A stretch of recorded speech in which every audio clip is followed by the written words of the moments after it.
All right, we got to the horsies, got them fed. They're doing pretty good. Looks like one of them has a bit of a cold foot. We'll deal with that in a couple hours. Gonna warm up and quit blowing. Meanwhile, let's go take a look at this drift. I'm 5'5". I want to take my gloves off. I'll try to just turn this camera around, see if I can get me in the shot. Well, here.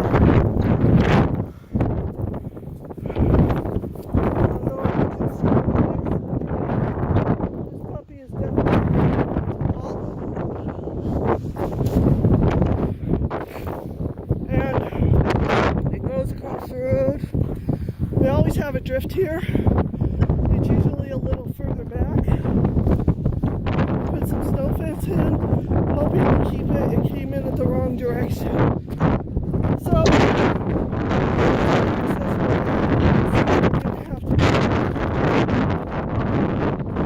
to get out, if you can even hear me.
Well, there's the excitement of trying to live in the